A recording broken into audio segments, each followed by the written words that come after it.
He was 15 the first time he landed a punch, not out of rage, but survival. The house had grown too quiet.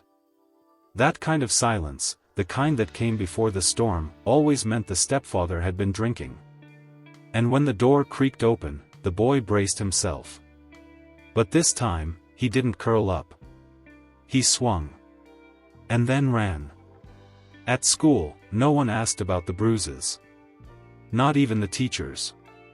It was easier to believe he was just another troublemaker.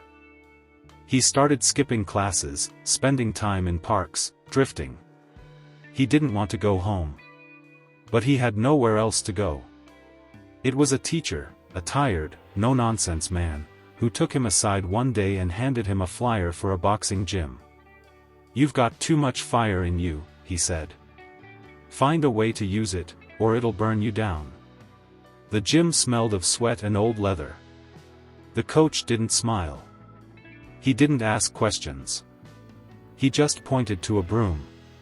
"Clean first. Fight later." Those early days were brutal. Gloves too big, ropes too high, and every boy in the ring faster and stronger. But he came back. Again and again. And one day, the coach nodded. A small nod, but it meant everything. Boxing became his escape. His routine. His reason. The coach was stern but fair, never praised, rarely criticized, but always watched. The boy began to understand discipline. And with each drop of sweat, each bruise, each knockdown, he began to carve out a new version of himself, stronger, quieter, more controlled. But life outside the ring was less forgiving. At 17, he returned home one night to find the living room cold and the air heavy. His mother lay on the couch, eyes closed, skin pale. She never woke up. No one called it neglect. No one mentioned the bottles. The funeral was quiet, the casket closed. The stepfather didn't show up. The boy was alone again. The coach stepped in. Took him in. Gave him a room behind the gym. Fed him, trained him, kept him from falling apart. For a while, it seemed life might steady. Then came the accident. A rainy night. Headlights. A car that never stopped. The boy, now a young man, stood beside a hospital bed, blood still drying on his jacket. The coach didn't make it. The funeral came too fast. The culprit was never found. Anger boiled again. But this time, there was no one to fight. With no family, no direction, he accepted the draft papers without question. Maybe war would make more sense than life had so far. He packed what little he had, wrapped his hands one last time, and left behind the gym, the only place that had ever felt like home. The desert heat was merciless, but it was nothing compared to the silence. In the army, no one cared who you had been. Uniforms erased everything, your story, your wounds, your scars. You followed orders, cleaned your boots, and learned to survive. The young man, now a soldier, adapted quickly. His discipline from the ring helped. He ran harder, fought cleaner, stayed focused. He didn't speak much, but he earned respect. What he didn't expect was to fall in love. She was a nurse at the base clinic. Calm, efficient, with kind eyes and steady hands. He saw her first during a routine checkup after a training injury. She barely glanced up from her clipboard, but he noticed her smile when he muttered something sarcastic. It was small, almost hidden, but it stayed with him. Over time, their paths crossed more often. A coffee after shift. A walk along the outer fence. A conversation under the stars. She asked about his past, and he answered honestly, more honestly than he'd ever dared with anyone. They talked about the future, small house, 2 dogs, maybe a child. She said she loved how quiet he was, how safe she felt with him. He promised to protect her, always. When his deployment ended, he proposed. She cried, said yes, and wrapped her arms around him as if she never wanted to let go. He returned home first, planning to settle things, get a job, and build a life ready for her arrival. Every day without her felt long, but hopeful. He counted down the weeks, then the days. Until the letter came. It wasn't from her. It was from a mutual friend, a fellow soldier who didn't know how to soften the blow. She had married someone else. A man she met after his departure. Wealthy. Older. Safe. No explanation. No farewell. The young man didn't believe it. Not at first. He took the first bus to her city, walked the streets in a daze. And then he saw her, on the arm of another man, wearing a ring that wasn't his. She looked different. Softer clothes. Expensive shoes. Her eyes flicked toward him, froze. But she didn't say a word. He didn't either. Just turned and walked away. But that night, rage found him again.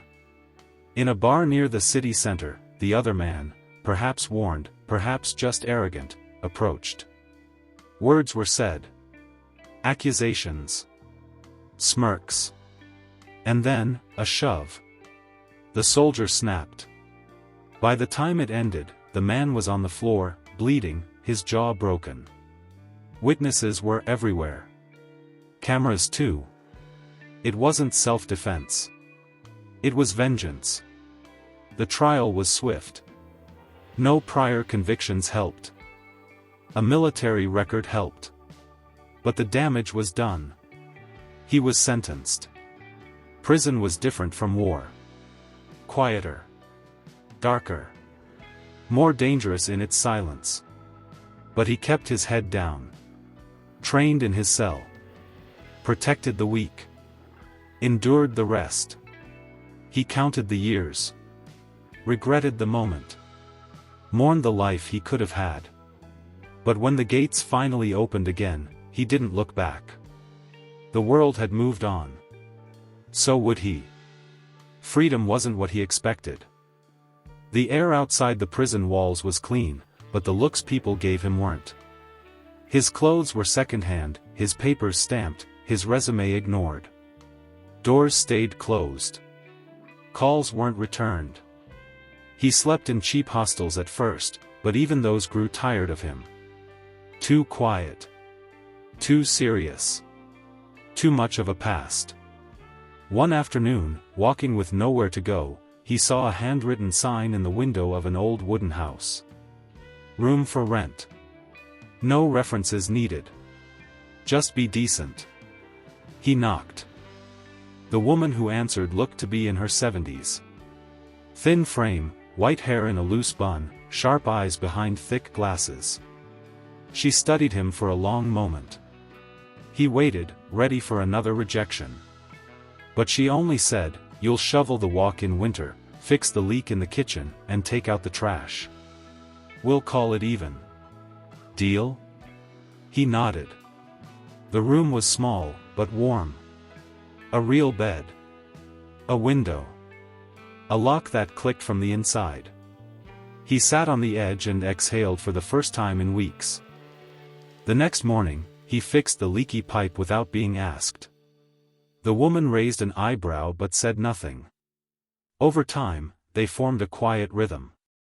She drank tea with lemon, he drank black coffee. She listened to the radio, he read old books from her shelf. They didn't talk much, but there was peace in the silence. One rainy night, while walking back from a hardware store, he heard a whimper in the alley behind the bakery. At first, he thought it was a child. But under the dumpster, he found a dog, matted fur, injured leg, ribs visible through the skin. He knelt. The dog didn't growl. Just looked at him with tired eyes and stayed still as he wrapped it in his jacket. The old woman didn't say a word when he brought the dog in. She just pointed to the bathroom and said, "Don't let it bleed on the rug." He washed the dirt off with warm water, fed it scraps, and made a bed out of towels. Over the next days, the dog, half lab, half who knows what, limped behind him like a shadow. He named it nothing. Just dog. And it followed. Weeks passed. He found odd jobs, cleaning gutters, fixing fences, painting garages. It wasn't much, but it was honest. And for the first time in years, he started to sleep through the night. Then came the scream. It was past midnight when he heard it, muffled, but sharp. He looked out the window. Across the street, outside a bar, 3 men surrounded a woman in heels too high to stand straight, her arms flailing as she tried to get away. He didn't think. Just ran. The dog barked and followed. By the time he reached them, one of the men had grabbed her wrist. The others laughed. He didn't ask questions. His fist broke a nose. His elbow cracked a rib. The last one ran when he saw blood. But not before one of them pulled a knife. He felt the slice along his side before he even saw the blade. The woman screamed again, this time for him. The hospital lights were too bright, and the bed too white. He hated both. The stitches pulled with every breath, but the pain was manageable. He'd had worse. What unsettled him more was the silence. Not the absence of noise, but the pause in momentum. He had been building a quiet life, piece by piece. This felt like a fracture. He looked over at the chair in the corner. The girl he had saved was slumped there, mascara smeared, hair tangled, snoring softly. She hadn't left his side since they arrived. The nurses tried to move her. She refused. When she finally woke, she blinked, then whispered, "You almost died for someone you didn't even know." He didn't answer. Just turned his head toward the window. By afternoon, she was gone, but returned an hour later, not alone. The man beside her wore a tailored suit and an expression carved from granite. Gray at the temples, sharp eyes, no warmth. He walked in without a greeting and looked down at the injured man in the bed. "My daughter says you saved her life." He said nothing. "She also says you didn't touch her.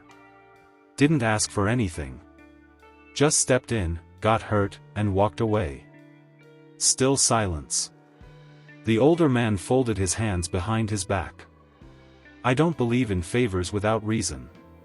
So here's mine, I want you to work for me. Private security. You'll protect her. Full-time." The offer sounded like a trap. "I don't have a clean record." "I know," the man replied. "I also know people who owe me favors." He hesitated. The daughter, now more composed, leaned in. "Please," she said softly. "You don't have to like me. Just. I feel safe when you're there." And so it began. She was chaos. The kind of chaos that money couldn't fix. She drank too much, stayed out too late, surrounded herself with the wrong people, and didn't care who saw. He became her shadow. Driving her home. Standing silently at velvet ropes. Waiting in hallways of parties he didn't belong in. She tested him constantly. Flirting to provoke him. Disappearing to worry him. Bringing men around just to get a rise. But he didn't flinch. He watched. Protected. Nothing more. And then came the overdose. He found her in a hotel bathtub, barely breathing. The paramedics said another 10 minutes and she would have been gone. She didn't remember the ride to the ER. But when she woke up, he was there. She cried then. Real tears. The kind that don't come with noise. Just quiet, ugly sobs. After that, she changed, slowly, awkwardly, but genuinely. She stopped drinking. Blocked the numbers of old friends. Cut her hair short and started walking the dog. His dog. One morning, she made breakfast. Burnt toast, runny eggs, too much salt. But she smiled through it. "I'm learning," she said. He just nodded. The silence between them became something softer. Shared. Comfortable. And when the stalker came, an old flame who didn't take no for an answer, he handled it. No fists. No noise. Just a quiet conversation in a parking garage, a broken phone, and a very clear warning. She never asked what happened. Just looked at him differently after that. With something like trust. Or maybe something more. She started calling him in the middle of the night, not because she needed protection, but because she couldn't sleep. The nightmares were frequent, but not always about what had happened. Sometimes, she dreamed of being invisible. Of screaming in a room full of people and no one looking up. He didn't say much, just listened. It seemed to be enough. Their routine shifted. She stopped going out so much. Started volunteering at a community center. He drove her there in the mornings and waited outside with the dog. She always brought him coffee, black, no sugar. The dog got a biscuit. One evening, while they were watching an old film on the couch, she leaned her head on his shoulder. No drama. No tension. Just silence and closeness. You never asked what I was running from, she said quietly. I figured if you wanted me to know, you'd tell me. A pause. I didn't like who I was becoming, she said. All that money, attention, it turns you into someone hollow if you let it. You saw me at my worst. And you didn't run. He didn't respond. Just let her hand rest over his. That was the night everything changed. They didn't speak of love. Not directly. But their lives started to braid together, two quiet threads learning how to weave into something stronger. Then one morning, she stood at the bathroom sink holding a white stick with shaking hands. She stared at it for a long time before calling his name. He entered quietly, still tying his shirt buttons. She held it up, wordless. He looked at it, then at her. She was pale, scared. Neither of them spoke. Then he stepped forward and placed his hand over hers. We'll figure it out, he said. She cried, and this time, he held her. The next day, they went to the doctor. It was real. 6 weeks along. Healthy heartbeat. The nurse asked if they wanted to hear it again. She nodded. He didn't say anything, but his grip on her hand tightened. When they told her father, the storm came fast. What kind of man, he began. He's the kind of man who saved my life, she interrupted. Her father stood, jaw clenched. He's an ex-con. And I was a mess before he came into my life. The old man looked at her, then at the silent figure beside her. This is a mistake, he said. Maybe, she answered. But it's mine. They left without another word. Weeks passed. She moved into the little house with the old woman and the dog.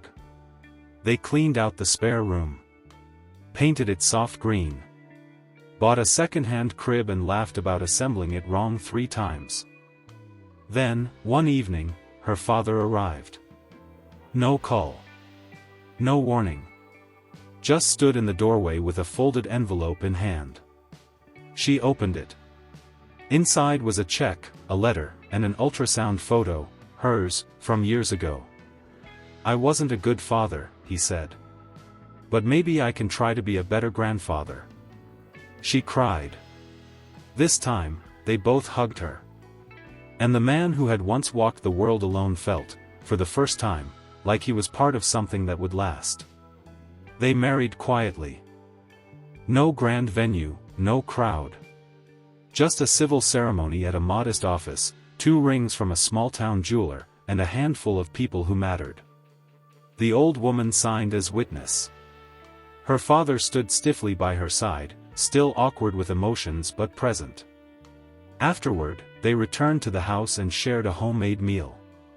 She wore a cream-colored dress with paint on the hem from the nursery walls.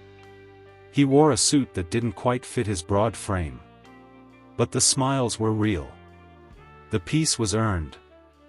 In the following weeks, life began to settle into a rhythm, simple, quiet, meaningful. He registered a small business license under a borrowed name, nothing fancy, just private security services. It started with one client, then two. Word spread. He handled bar closures, escorted business owners, monitored private events. He didn't promise much. Just safety. And he delivered. She managed the household. Cooked meals, tended the garden, wrote letters to their future child. The dog, older now but still loyal, followed her everywhere, guarding her like a sibling. The old woman, who once spoke little, started calling herself the baby's bonus grandmother. She knitted tiny socks with shaky hands, told stories about winters from long ago, and made tea that tasted like earth and cloves. She never said it out loud, but the house felt more like a family home than it ever had before. Sometimes he would catch his wife sitting in the nursery, hands on her belly, humming tunelessly. Other times, she'd stop mid-task just to kiss his cheek, her eyes full of the kind of affection he never thought he'd deserve. But peace didn't mean everything was easy. There were moments when the past knocked too loudly. A former client tried to blackmail him once, digging into his record, threatening to expose him unless he agreed to look the other way. He didn't. Instead, he reported the man to the authorities, submitted every detail, and cooperated fully. It cost him 2 clients and a week of restless sleep, but it earned him something better: trust. The local paper wrote a small column about his integrity.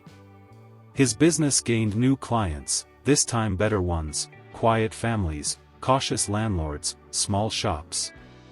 When he came home late one night, his wife greeted him at the door holding a letter from the city. It was official. His security agency had been cleared, approved, and certified. "You're legit now," she said, eyes shining. He framed the letter and hung it in the hallway. Soon after, they bought a second-hand van. Painted the side with their agency's logo, a shield with a silhouette of a man and a dog underneath. On weekends, they drove to the lake. Sat on the dock with sandwiches, the dog resting between them.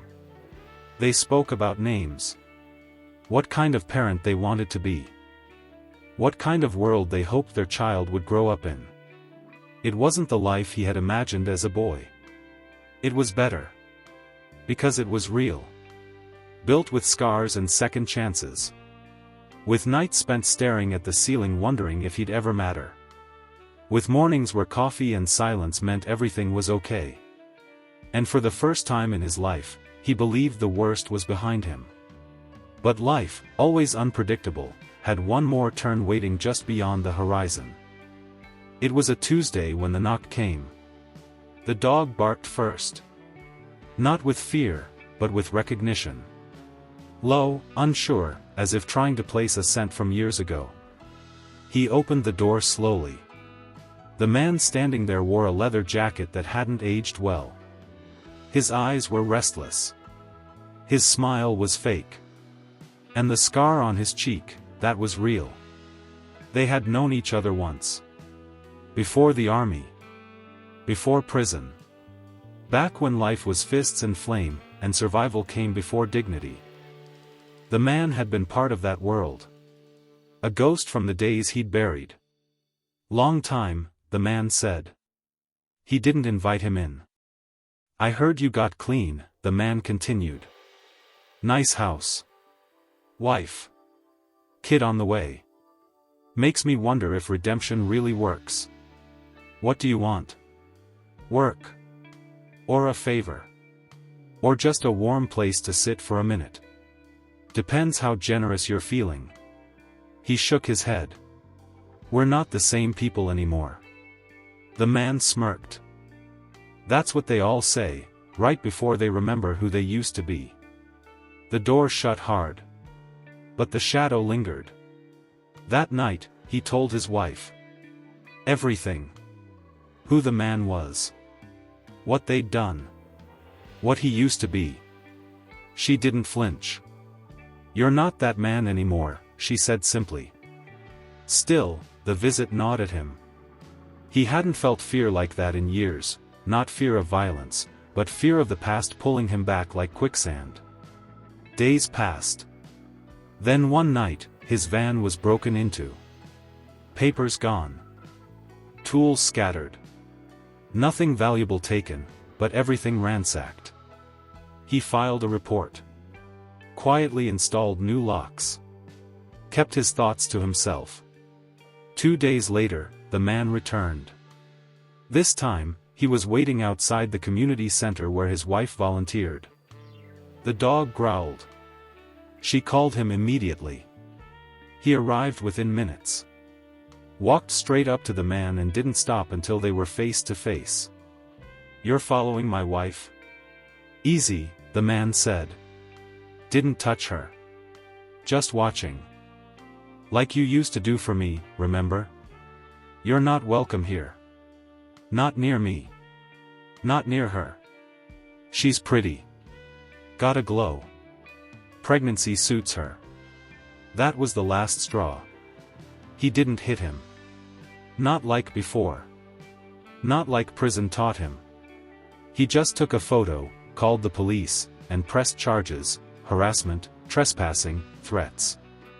When the officers came, they recognized the name. The man had warrants. Small-time stuff. Petty, but enough. They took him in.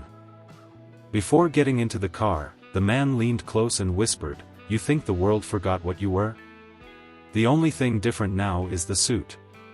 But the words had no weight. Not anymore. That night, as they sat quietly in the nursery, his wife took his hand and placed it over her belly. The baby kicked. A tiny flutter. A silent promise. "You kept us safe," she said. And he knew, whatever came, whoever tried to drag him down, he had something they never could take. A home. A family. A future. He wasn't running from his past. He had outrun it. The baby came on a rainy morning.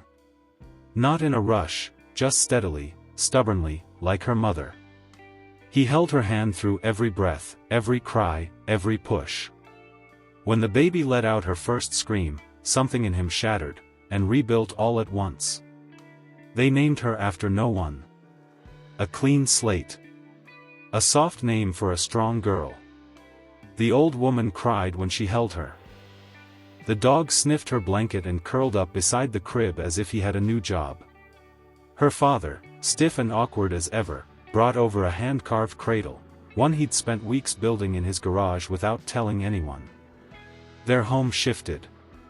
The rhythm changed. Late nights. Diapers. Bottles. Lullabies.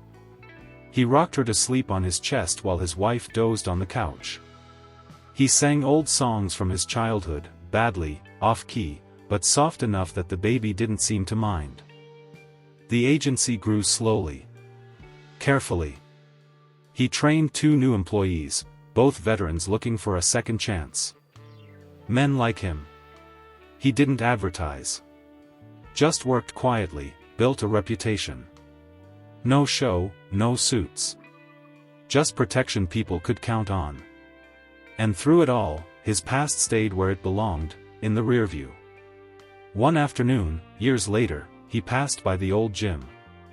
The building was crumbling, the paint faded. But the sign still hung crooked above the door. Boxing Club.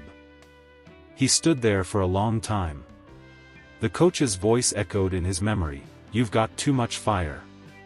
Learn how to use it." He went home and sat with his daughter, now 4, playing with toy soldiers and barking orders at the dog. She had her mother's stubbornness and his quiet stare. "I was thinking," he said to his wife later that night, "about renting a space. Opening something small. A place where kids can come, to hit a bag instead of each other." She smiled. A gym? A beginning. It took a year to make it happen. He found a corner lot, cleaned it out, repainted the walls. Hung heavy bags. Bought gloves in every size. And he put a sign over the door, hand-painted, simple. Second round. The first kid through the door reminded him of himself. Angry. Guarded. Silent. He handed the boy a broom. Clean first, he said. Fight later. The boy looked confused. But he did it. His wife stopped by on opening day with their daughter and the dog, now gray around the muzzle. They brought sandwiches for everyone. The place smelled like sweat and linoleum. It was perfect. That evening, after the last kid left, he turned off the lights and stood alone in the center of the ring. No noise. No past. Just peace. He had been a boy with no direction, a soldier with no home, a convict with no future. Now he was a husband. A father. A protector. A man who had fallen, again and again, and kept standing. Not because life gave him grace. But because he earned it. Every step. Every scar. Full circle.